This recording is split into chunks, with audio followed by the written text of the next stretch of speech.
If you're looking to go off-grid, or maybe you just want a small solar setup for backup power in case the grid goes down, you might be wondering, what are your options? Well, today we're going to talk about two options: portable solar generators and building your own 12 or 24 volt off-grid solar system.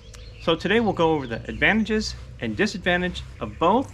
I'll talk about all the different types of solar generators and then we'll talk about the feasibility of making your own. Is it possible? What does it take?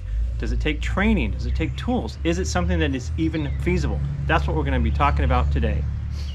So first up, we're going to talk about portable solar generator power stations, the advantages of them and the disadvantages of them. To begin with, I'm going to compare them to a gas generator. They have a huge advantage over gas generators for several reasons. First of all, there's no noise or smell or gas. You can take these anywhere. You can't take a gas generator to Yosemite and camp with it. It's going to be so noisy and so smelly, you're going to piss everybody off. This little guy, this thing weighs 25 pounds and is whisper quiet. You could easily take it anywhere and no one's going to even know you have it there. There's no gas, there's no maintenance, there's no oil. So you have a huge advantage over gas generators. You can't run a gas generator in your house. It's dangerous. You can't even run it in your garage. It'll kill you. This, you can put this on your kitchen cabinet if the electricity went out, the grid was down, and you could run things all day. And this one's small, so you could get a bigger one and you could literally run your house off of it. And that's another advantage, is there are a million different sizes and manufacturers. As you can see here, these are 3 different sizes and 3 different manufacturers. Everybody makes one now, from Harbor Freight to EcoFlow. Everybody has one, and they have quite a range of capability and storage. So you can buy one for what you need. Again, if you're going to go camping, hiking, you can buy a little one. If you want to run your entire house, you get a big one.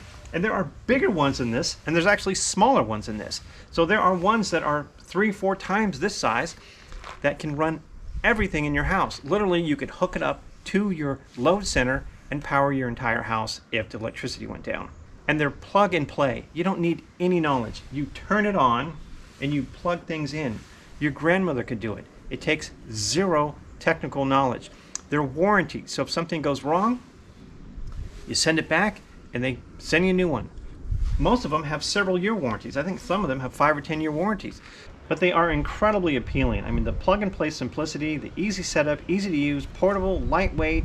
They have Bluetooth apps that let you control it from the phone. They charge quickly. You can plug them into the wall when the electricity's on, and you can use solar panels to charge them when there's no electricity around. So there's a ton of really cool features, and that's why they are so popular.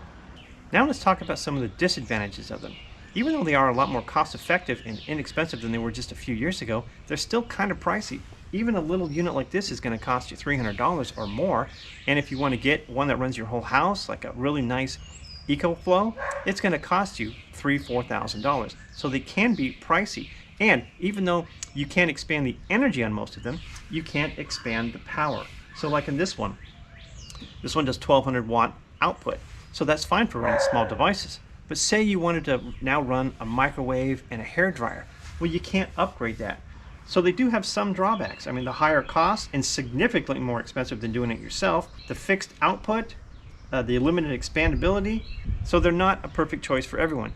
So now let's talk about building your own system, advantages and disadvantages of that, and I'm actually going to show you how to wire up a 12 or 24 volt off-grid DIY setup. So a DIY 12 or 24 volt setup, what are the advantages and disadvantages?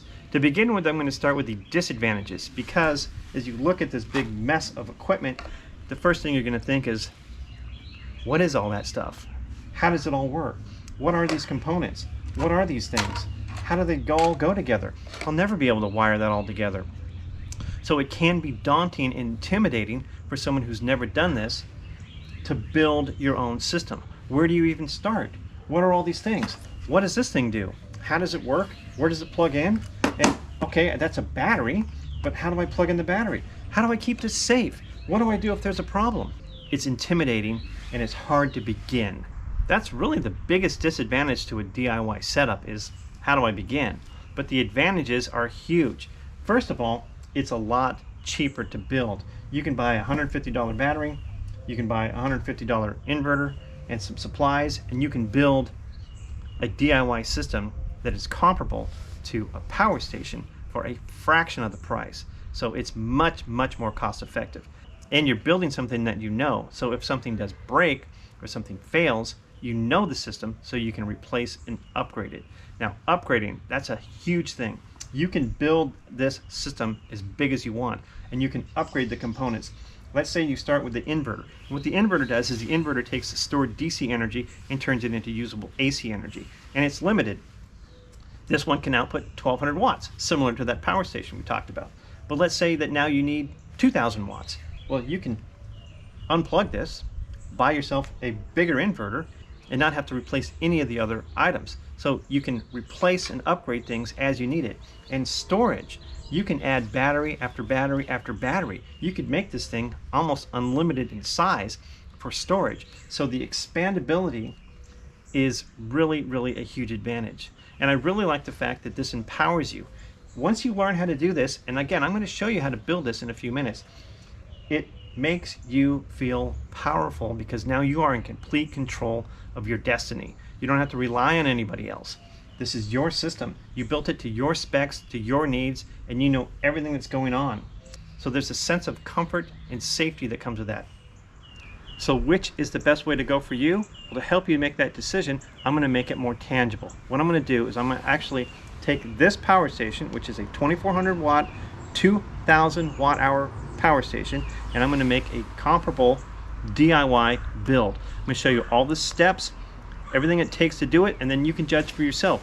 Is this something you're comfortable doing? And then you can see the price difference and the power and the flexibility of this and decide, is it worth building my own, or should I just go buy my own power station? So stay tuned. That's what we're going to do now. So now I'm going to show you how to take all of this and make this. I'm going to go over the three main components of this DIY build. You're going to have an inverter. And what this inverter does is it takes the stored energy and transfers it to AC energy. And there's different numbers on it.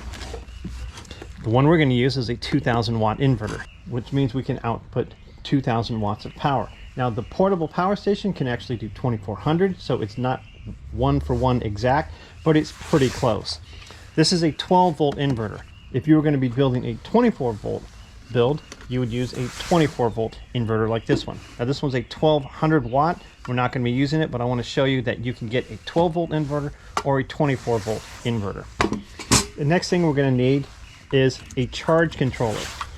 Both of these systems, the DIY build and the portable solar generators, use solar panels. So that's the exact same thing.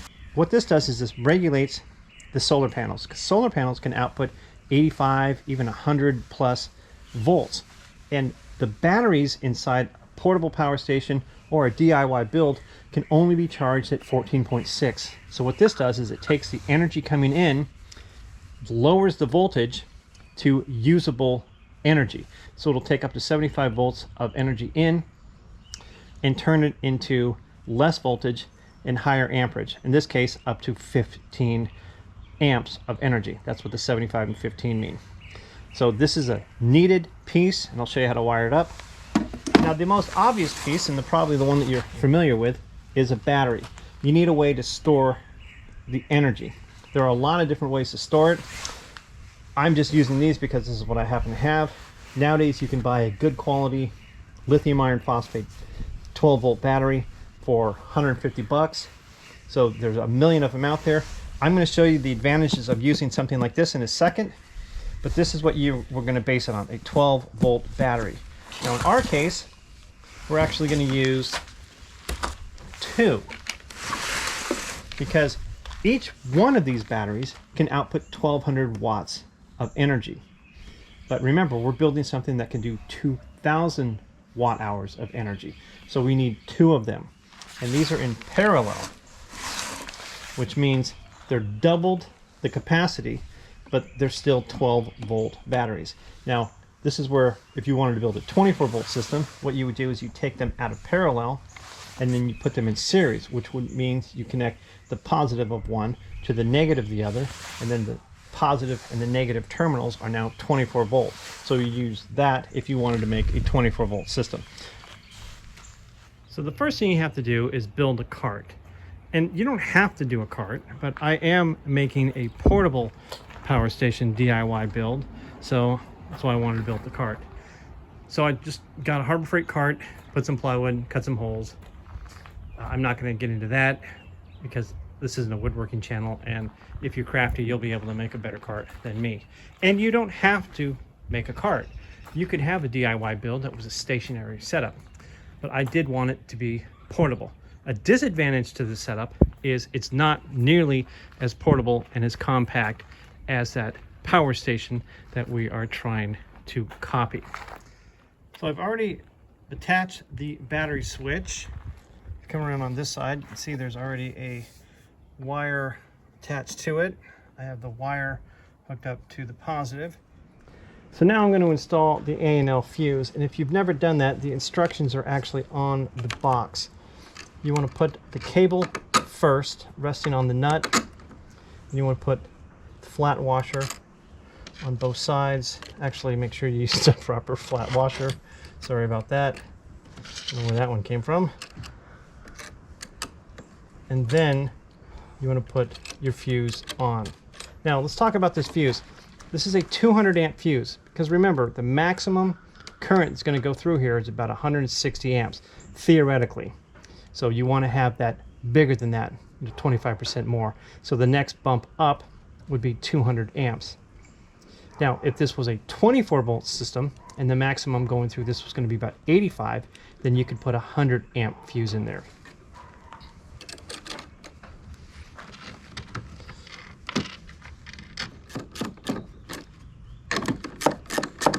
Also, when torquing these down, make sure you use the proper torque specification. Again, if you're unsure, it is on the box. You can see right there. So torque things properly. It goes for this as well. Make sure everything is torqued down to the manufacturer's recommendations. You don't want them too loose, or you can cause problems. Loose wires can get hot. They can create all sorts of issues, and over tight can break things, especially when you're in these plastic things. They can just completely shatter, and I've done that because I've over torqued things. So now the next thing is the inverter. You see I've already placed the inverter. I'm going to run the negative to this side of the switch. This way we can use the switch to completely isolate everything. I'm going to put this on, but I'm not going to tighten this down because I'm also going to be adding things to this. The charge controller is going to go here as well. So I'm going to just keep that on just so it doesn't fall out. And then I'm going to use some screws to mount the inverter.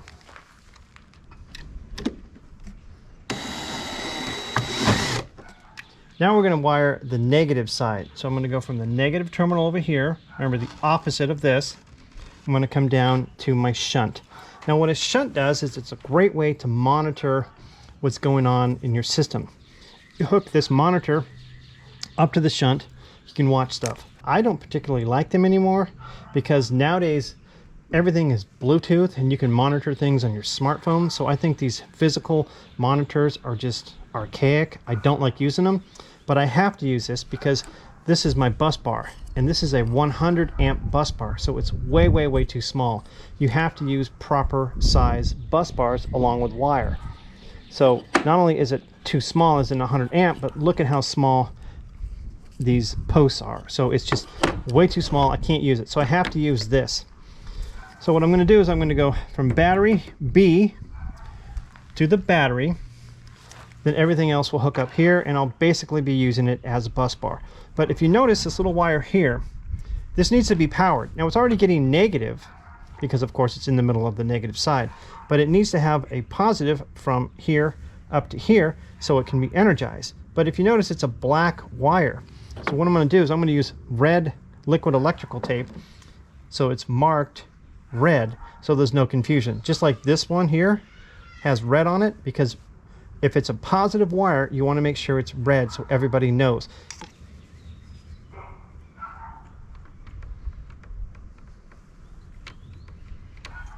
So I've just run this wire from here to this terminal, again, opposite side.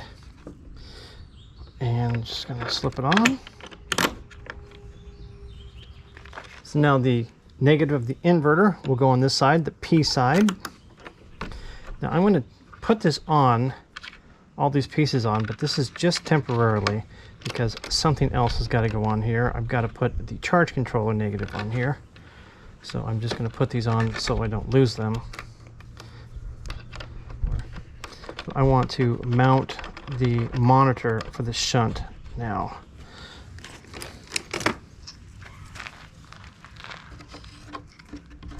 So now the shunt comes with a ton of wire, which I'm not going to need, but I have to use. So I'm just going to put this on, and then I will zip tie all of this extra cable, because you could mount this anywhere you want. You can see there's several feet of wire.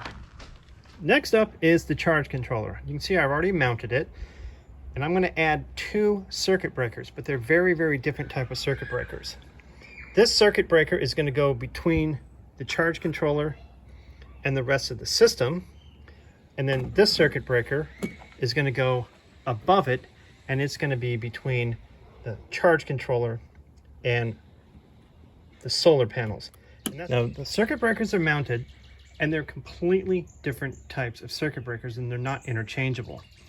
This one is designed to be high voltage because the solar panels can put out 85, 100 or so volts. So if you use a circuit breaker like this thing is only rated for 48 volts. So you have to use a circuit breaker that's rated for a high voltage. Now this one has to be wired properly. If you wire it incorrectly, it can cause a huge thing, including fire. So well, it's a little hard to see, but there's a little gate inside here. You open it up with a screwdriver, and then once the gate's open, then you close it back down with a screwdriver, and that makes the solid connection. It is a little hard to film, but it's the same idea. Open up the gate, stick the wire in, close the gate. When you're done, you want to tug on them to make sure they're nice and snug. This is 12 gauge THHN wire. This charge controller can actually take up to 10 gauge, but it's very, very hard to get 10 gauge wire into these terminals here, and we're only doing 15 amps maximum in the system, and this 12 gauge wire can do up to 20 amps, so this is more than enough wire. So I absolutely love Victron charge controllers. They're the best in the business, but they are a pain to wire. That's where this little screwdriver comes in handy. So you're just gonna stick this around. This is gonna go in the PV side on the negative. Again, it's just like this as far as there's a gate. You stick it in, and then you turn this to tighten that gate down.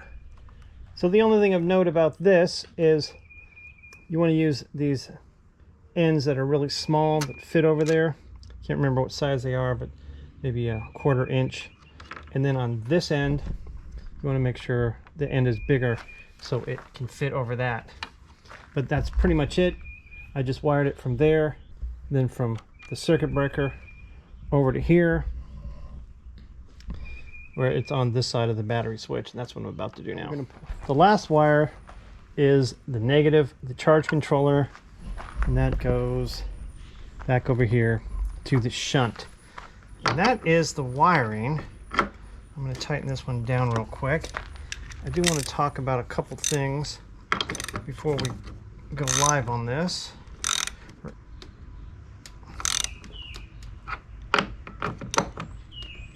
Those are snug. Back over here to the charge controller. So I'm trying to show you the differences between 12 and 24 volt and some of the advantages. Another advantage to 24 volt is the charge controller. This charge controller can do 12 and 24, but at 12 volt it does half of the solar panel energy. So if this was a 24 volt setup, you could double the amount of solar energy coming into the system. So just to recap, what you would do differently with a 24 volt system is these two batteries would be in series instead of parallel, and you would only need the one fuse. Your wiring could be a lot smaller. You'd want to make sure you had a 24 volt inverter, and then the charge controller could still be the same, and it would actually put out twice the solar energy. So there are definitely some advantages to doing it 24 volt. So I focused on 12 volt today mainly because I have a 12 volt 2000 watt inverter, and my 24 volt inverter is only 1200 watts. Real quick about inverters, this is a pure sine wave inverter. You can use a modified sine wave inverter, but I don't recommend them. They're not as efficient and they tend to be less quality. Also, this is what's called a high frequency inverter. You can actually use a low frequency inverter, but I don't know of any portable power station solar generator that uses a low frequency inverter. Low frequency inverters do have some advantages. They have a large transformer in them and they are able to do much more power, as in you can do like inductive loads. They tend to be much more robust, but they also are extremely heavy, and that's why most people don't use them in a portable power station. So this is semi-permanent, so I could have used one. I have several of them. I really like them, but if you're going to build a portable power station, most people are going to use a high frequency inverters. And nowadays high frequency inverters are really good. You can do inductive loads with them. They do have surge capacity. The quality of the internal components is much better than in the past. That's the wiring. I'm going to clean up a little bit, and then we're actually going to turn this on and see how well it does. So that's it. It's built. There's only a couple of small differences between this and a portable power station solar generator. One is that this doesn't have AC charging, and you could just add an AC charger if you wanted to. So you just take that, plug it in when you have shore power, hook that up to the batteries, and you have AC charging. To me, the biggest difference is, of course, the size. This is a little cumbersome and unwieldy, where if you had a portable power station solar generator, it's much more compact. But as far as price, it's significantly cheaper to build it yourself, and I'll list the prices below, but it's considerably cheaper. So let's power this on, and I will show you what it looks like. Turn the battery power on, and turn the charge controller on. And you can see as I turn the charge controller on, the Victron Smart Solar app comes on, and it shows that it shows all the information, and it's showing a small amount of solar energy coming in, and that's again because it's late in the afternoon and the solar panels are basically in the shade. But that is how you build a portable power station solar generator. Now let's go over here to the business end. Let's turn on the inverter, and you can see the inverter is on, so we could hook up loads to this and we could run any load up to 2000 watts. So if anybody has any questions about what they saw, if anyone has built something similar to this, I'd love to hear what you have to say. I'd love to hear your story. Please leave a comment below. As always, like, comment, share, subscribe. It really helps out the channel. I really appreciate everybody watching. Thanks, and I will talk to everyone soon.